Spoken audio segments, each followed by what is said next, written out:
ગ્રંથભાઈ કેમ છે? આ રીતે એક્સરસાઇઝ બાળકની ચાલુ છે. તમે જોઈ શકો છો બાળકની જે ઉંમર. હર મહાદેવ, જય માતાજી, જય શ્રી કૃષ્ણ. મિત્રો, હું છું ધવલ પંડ્યા. આજનો જે આપણો વિડીયો છે ને ભાઈ, કોઈ ફૂડનો વિડીયો નથી. આજે આપણે આવી ગયા છીએ કે એવા બાળક પાસે કે જેની હસવાની, રમવાની, કૂદવાની ઉંમર છે અને અત્યારે એવી ગંભીર બીમારીનો સામનો કરી રહ્યો છે ને કે જોઈને જ વાત જ જવા જોઈએ. મને તો મારા રૂવાડા ઉભા થઈ ગયા ને જોઈને જ. લગભગ તમે થંબનેલમાં પણ એનો ફોટો જોયો છે એટલે લગભગ આઈડિયા તમને આવી ગયો છે, પણ છતાં હું તમને જણાવી દઉં. એને છે મસ્ક્યુલર ડિસ્ટ્રોફી, કે જેમાં છે ને આપણા શરીરની નસ આવે ને સુકાવા લાગે છે અને બોડી કામ કરતું ઘણું ખરું બંધ થઈ જાય છે. બાળકને કમરથી નીચેના ભાગમાં બેલેન્સ સાવ વયું ગયું છે એમ કહીએ તો પણ ચાલે. હાલમાં એને ઊભો રાખવો હોય તો 2 જણાની મદદ જોઈએ છે. લગભગ 8 વર્ષની બાળકની ઉંમર છે અને આટલું નાનકડું બાળક, આટલું નાનકડું ફૂલ આટલી બધી રીતે હેરાન થાય છે. અને હું આજે આવ્યો છું, મેં કીધું આપણાથી જે કાંઈ મદદ થાય આપણે બાળકને કરીએ. એટલે આપણે ગ્રંથની સાથે મુલાકાત લેવાની છે, જેને આ પ્રોબ્લેમ છે. એના ફાધર છે રાહુલભાઈ શિરોયા. ભાઈ પેલા રત્ન કલાકાર હતા અને હીરામાં મંદી આવી, સાથે સાથે 2021 થી બાળકને આ પ્રોબ્લેમ આવ્યો. અત્યારે હીરાને બધું છોડી અને ગ્રંથ વડાપાઉં નામનો ટેમ્પો ચલાવે છે. પરિસ્થિતિ ભાઈ ઘરની ખૂબ જ નાજુક છે અને એક્સપેરિમેન્ટલી જે ગ્રંથનો જે ખર્ચ છે એ 4 થી 4.5 લાખ રૂપિયા પર વીકનો એક ઇન્જેક્શનનો છે. વિચાર કરો, આવું એને 2 વર્ષ સુધી કરવાનું છે. અને આટલી બધી ખરાબ પરિસ્થિતિની અંદર જ્યારે એ આટલું બધું સ્ટ્રગલ કરતા હોય રાહુલભાઈ, તો આપણે જોવાનું છે કે બાળકને પ્રોબ્લેમ શું છે. અંદર અત્યારે એમની એક્સરસાઇઝ ચાલુ છે, મેડમ આવ્યા છે, એક્સરસાઇઝ કરાવે છે. તો આપણે 12 થી પહેલા કીધું શૂટ કરીએ. આપણે હું તમને ડિટેલ આપી દઉં કે શું છે શું નહીં એમ. આપણે રાહુલભાઈની સાથે વાત કરશું, બધું જાણશું કે આ કેટલા ટાઈમથી આ પ્રોબ્લેમ છે, એનું સોલ્યુશન શું છે, બધી જ વસ્તુ આપણે જોવાનું છે. અને તમારાથી કાંઈ પણ મદદ થાય તો ડિસ્ક્રિપ્શનમાં મેં ડિટેલ નાખી દઈશ. તો એની જે કાંઈ આપણીથી મદદ થાય, ફૂલની તો ફૂલની પાકડી, આપણે મદદ કરશું. એ હું તમને બધાને 2 હાથ જોડીને પ્રાર્થના કરું છું. આ વિડીયોને તમે લાઈક નહીં કરો, ચેનલને સબસ્ક્રાઈબ નહીં કરો તો કોઈ વાંધો નહીં, પણ બને ને એટલો તમારા મિત્રો સાથે શેર જરૂરથી કરજો. કેમ કે આંગળી ચીંધવીને ભાઈ એક પુણ્યનું કામ છે અને કોઈની મદદ થઈ જાય ને તો ઉપરવાળો આપણી ઉપર બહુ રાજી થાય. તો રાહુલભાઈ સાથે આપણે વાત કરીએ. ચાલો મારી સાથે. મિત્રો, આપણી સાથે અત્યારે ગ્રંથના ફાધર એટલે કે રાહુલભાઈ શિરોયા જોડાણા છે. રાહુલભાઈ, ગ્રંથને આ કેટલા ટાઈમથી પ્રોબ્લેમ છે અને શું પ્રોબ્લેમ શું છે?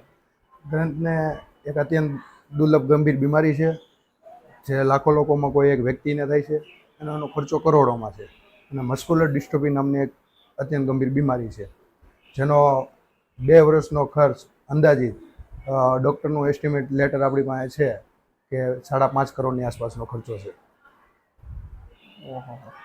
અને મતલબ આ કેટલા ટાઈમથી છે આ બીમારી છેલ્લા 3-3.5 વર્ષથી છે અને છેલ્લા 1 વર્ષ દિવસથી સંપૂર્ણપણે બેડ રેસ્ટ થઈ ગયેલ છે.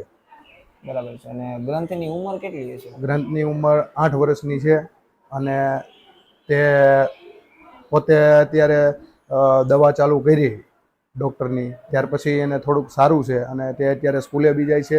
એના દર મહિને ફિઝિયોથેરાપીનો ખર્ચો આપણે 30,000 રૂપિયાની આસપાસનો થાય છે. દિવસમાં 2 ફેરું ફિઝિયોથેરાપી કરવા મેમ આવે છે. ઓહો.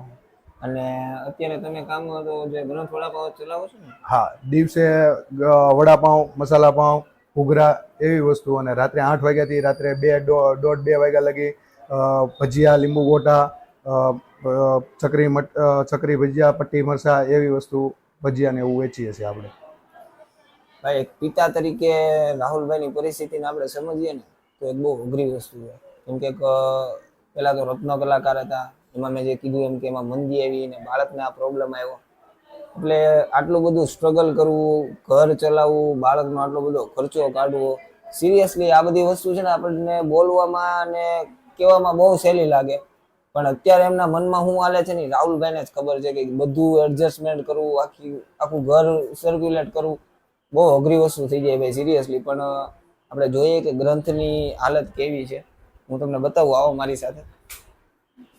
અત્યારે મેડમ એની કસરત એક્સરસાઇઝ ચાલુ જ છે. ગ્રંથભાઈ કેમ છે?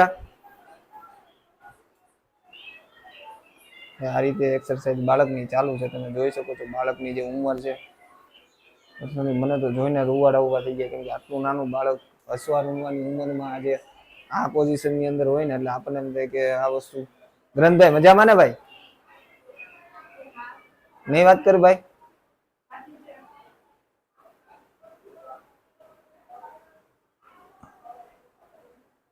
એટલે મતલબ જે આ બાળકની જે પોઝિશન છે ને ભાઈ, ખરેખર આપણને એમ એક દયા આવે ને એક એવું થાય કે ભાઈ, કેમ કે આખું એનું બધી વસ્તુ એના પપ્પા ને એના મમ્મી હેન્ડલ કરે છે.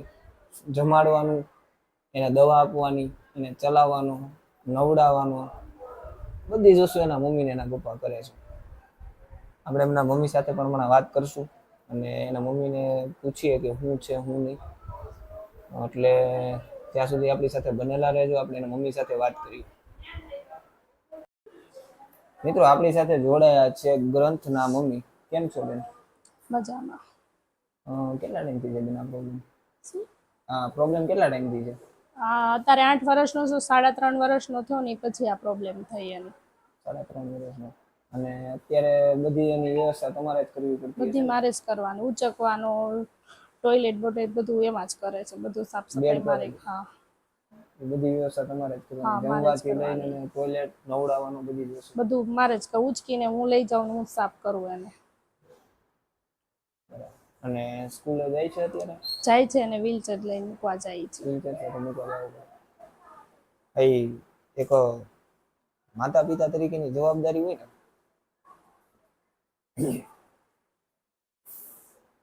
એક માતા પિતા તરીકેની જવાબદારી હોય ભાઈ.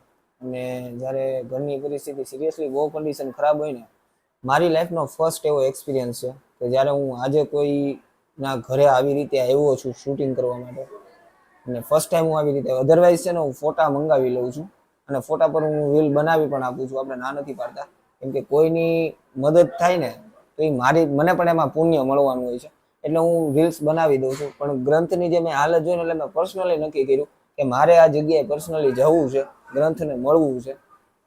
અને અત્યારે હું જે બાળકને જે હાલતમાં જોઉં છું ને, એના બદલે મારી બાળકને આ સોસાયટીની અંદર ક્રિકેટ રમતા અને દોડતા જોવો છે. એટલા માટે હું અત્યારે સ્પેશિયલી અહીંયા આવ્યો છું. અને સિરિયસલી બાળકની હાલત જોઈને મારા રૂવાડા ઊભા થઈ ગયા છે.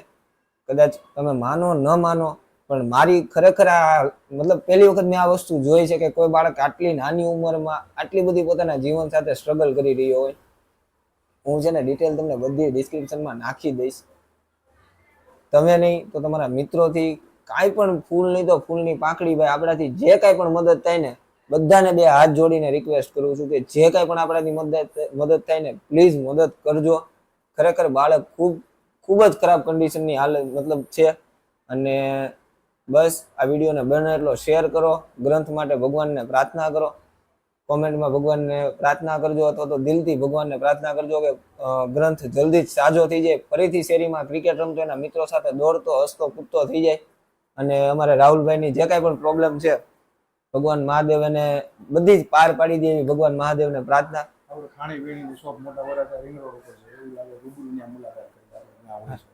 મોટા વરાછા રાહુલભાઈ કીધું ગ્રંથ કષ્ટબંધન ચોક, ગોપીનગામ કોર્નર, આઉટર રિંગ રોડ, જ્યાં ગ્રંથ વડાપાઉં કરીને રાહુલભાઈનો એક ટેમ્પો છે, ત્યાં પણ તમે રૂબરૂ પણ વિઝિટ લઈ શકો છો. જો કદાચ મારા વિડીયો પર તમને વિશ્વાસ ન બેસે તો ત્યાં પણ તમે રૂબરૂ વિઝિટ લઈ શકો છો, રાહુલભાઈ સાથે વાતચીત કરી શકો છો. એક્ઝેક્ટ શું પ્રોબ્લેમ છે એ બધું જ તમને ત્યાં પણ જાણવા મળશે. અને ડોક્યુમેન્ટ ફાઇલ રાહુલભાઈ કીધું સાથે જ રાખે છે.